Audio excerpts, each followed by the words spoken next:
sesat. Bukan baru tobat langsung apa? Berdakwah khurut bawa kompor.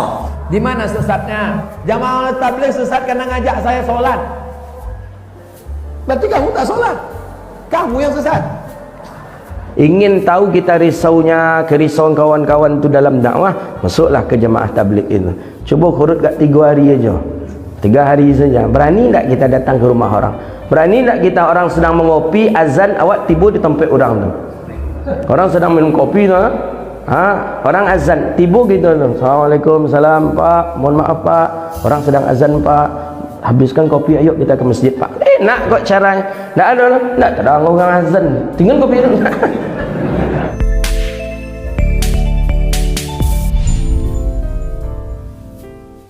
Nah, ini salah satu kelompok tasawuf sufi terbesar di dunia saat ini karena ajaran khurutnya itu, sehingga mereka hampir di seluruh belahan bumi ada.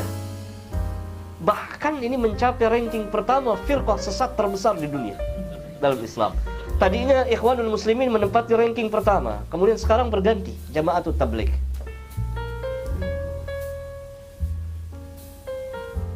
Luar biasa. Itulah. Jadi sufi beragam sekali. Dan mereka mempunyai cara tersendiri di luar sunnah Nabi yang mulia sallallahu alaihi wasallam, dan ini merupakan kesesatan. Kita tidak boleh mengambil satu tata cara dalam mendekatkan diri kepada Allah di luar dari sunnah Nabi sallallahu alaihi wasallam. Tidak boleh. Sesat. Dan ini yang disalahpahami atau disalahgunakan oleh kelompok jamaah tabligh. Itu para sahabat khuruj dari kota Madinah keluar, dakwah. Kita katakan iya betul. Cuma sebelum mereka keluar dari kota Madinah, sebelum mereka khurut atau mereka berdakwah, mereka belajar dulu. Bukan baru tobat langsung apa? Berdakwah khurut bawa kompor. Mereka para sahabat Rasulullah SAW belajar betul-betul kepada Rasulullah SAW. Ini yang mereka apa? Salah pahami. Makanya di antara kesesatan mereka, penyimpangan mereka, yaitu kelompok jamaah tabligh, mereka berdakwah tanpa ahli ilmu.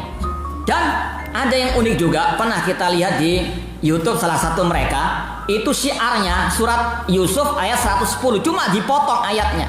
Yaitu ayat yang berbunyi kul hadisabili ad'u ilallah. Ada di istilahnya YouTube-nya mereka itu kul hadisabili, katakan Nabi Muhammad, inilah jalanku, ad'u ilallah, aku menyeru ke jalan Allah, aku berdakwah ke jalan Allah. Sampai di situ saja ayatnya.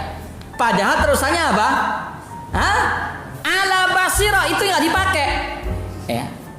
Kata Allah, katakan wahai Nabi Muhammad, inilah jalanku, aku menyeru ke jalan Allah ala basira, di atas ilmu, kata Abdullah bin Abbas. Mereka potong. Karena apa? Mereka nggak berilmu memang. Itu seolah-olah kata para ulama itu mirip dengan seorang imam membaca Al-Quran setelah Al-Fatihah, fawailul lil musallin, kemudian Allahu Akbar ruku. Betul nggak itu? Dipotong masih kecelakaan, kebinasaan bagi orang salat, kemudian Allahu Akbar, nggak dilanjutkan siapa yang celaka tersebut. Berarti semua yang salat apa? Untung nggak disawat sama sandal. Ini sekali lagi adalah apa? Bentuk kesesatan yang tidak boleh dibiarkan, karena dakwah tanpa ilmu akan lebih banyak merusak daripada memperbaiki. Para sahabat mereka antusias berdakwah, cuma setelah apa? Menimba ilmu dari Rasulullah SAW. Di mana sesatnya? Jamaah tabligh sesat karena pakai sorban, Nabi Muhammad pakai sorban. Jamaah tabligh sesat karena pakai jubah, Nabi Muhammad pakai jubah. Jamaah tabligh sesat karena pakai jenggot, Nabi Muhammad pakai jenggot. Jamaah tabligh sesat karena ngajak saya sholat. Berarti kamu tak sholat, kamu yang sesat. Abdul Somad ngajak orang baik. Ini yang hadir ini orang baik semua. Orang kalau sudah datang pengajian itu orang baik apa tak baik? Orang baik. Abdul Somad tidak dai. Abdul Somad bukan ngajak orang ke jalan Tuhan, karena yang datang ini orang baik semua. Yang mengajak preman bertato di jalan, di night club, di warnet. Siapa yang mengajak itu? Jamaah tabligh. Jamaah tabligh yang datang dari pintu ke pintu. Assalamualaikum, saya jumpa Pak Polisi. Saya jumpa polisi di BNN, Badan Narkotika Nasional. Jenggotnya panjang. Saya tanya, Pak, Bapak kan kepolisian? Iya. Kok boleh berjenggot? Saya di BNN Pak Ustadz. Badan Narkotika Nasional. Gimana ceritanya Bapak bisa ikut jamaah tabligh? Saya dulu tak sholat ke masjid. Terus datang jamaah tabligh ke rumah saya. Assalamualaikum Pak. Waalaikumsalam. Ayo sholat ya Pak. Jangan ajak saya. Kamu belum lahir saya sudah tahu sholat. Besok datang lagi. Ayo Pak. Jangan. Kalau kamu datang saya tembak. Lama-lama tiap hari datang muak juga saya bosan. Ikut saya. Tukang sedang mukul-mukul dinding tiang. Datang orang. Pak, ayo sholat. Pergi sana. Kalau aku lempar pakai martil. Besok datang lagi. Banyak orang tobat gara-gara jamaah tabligh. Kira-kira jamaah tabligh ini sesat atau tak sesat? Yang mengatakan sesat itu yang sesat. Jemaah tabligh dalam berdakwah risau dia kalau orang tu tak ke masjid. Risau dia orang tu jauh dari masjid. Didatangi orang tadi sekali tak, dua kali tak. Walaupun disambut orang tu pakai golok, tetap ianya dakwahi orang tu. Tu orang risau dia orang tak datang ke masjid. Orang datang ke masjid risau dia datangi tu. Dia datangi, "Yuklah Pak, kita ke masjid lagi Pak, usia kita tak tahu Pak, entah berapa lama lagi Pak. Ayolah Pak datang, apa aja lah kalian jenis ajak-ajak dan lainnya." Tak bosan jemaah tabligh. Besok datang je balik. Besok datang. Kan hidayah itu kan milik Allah. Innaka la tahdi man ahbabta walakinallaha yahdi man yasha. Tapi kita perlu kita ajak, perlu kita sampaikan. Ya bukan berarti kita mengalah, enggak. Nah itu metode dakwah yang dilakukan oleh kawan-kawan kita jemaah tabligh. Kan memang dalam hadis itu kan jelas, kullu ummati yadkhulunal jannah. Seluruh kita masuk ke dalam surga Allah Subhanahu wa taala. Maka oleh karena itu kita perlu mendakwahi saudara kita, dakwahi saudara kita, ajak dia untuk kebaikan. Ingin tahu kita risaunya, kerisauan kawan-kawan itu dalam dakwah, masuklah ke jemaah tabligh ini. Cuba kurut kat 3 hari aja. 3 hari saja. Berani tak kita datang ke rumah orang? Berani tak kita orang sedang mengopi, azan, awak tiba di tempat orang tu? Orang sedang minum kopi tu, orang azan, tiba gitu tu. Assalamualaikum, salam Pak, mohon maaf Pak, orang sedang azan Pak, habiskan kopi, ayo kita ke masjid Pak. Nak kok caranya? Tak ada orang azan, tinggal kopi tu. Nah, ada dakwahnya jemaah tabligh dengan keras itu tak ada. Dan langsung kalau bahasa Aceh langsung dihoban orang tadi, tak ada.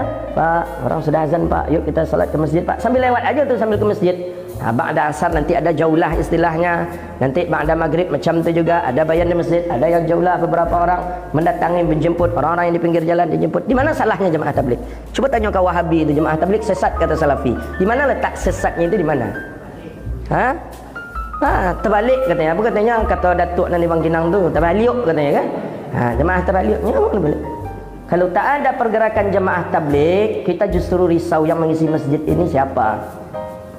Karena hidayah adalah dia yang memberikan masukan-masukan. Nampak orang, yuk Pak, coba Pak. Adalah. Cuba kalau ingin tahu kerisauannya seperti apa, cobalah 3 hari saja jadilah. Mampukah kita 3 hari? Kalau jauh Ustaz, amunya saya jadi kita buat besok 3 hari. Sama-sama kita. Jadi nampaknya kalau tak seperti itu, kalau di masjid ini, kalau di mimbar ni berapa lah? Ada 300, 400, 500 itu saja mendengar. Yang di luar sana, yang masih lolok gini, nanti dia duduk dengan. Jadi mereka butuh dakwah. Mereka jarang ke masjid, jarang. Jadi mereka butuh dakwah. Cara mendakwahi kita datangi. Gitu. Ada yang disambut dengan batu, ada yang diludahi, ada yang ditampar. Biasa saja. Biasa saja. Memang pas seperti cara metode dakwahnya Rasulullah sallallahu alaihi wasallam.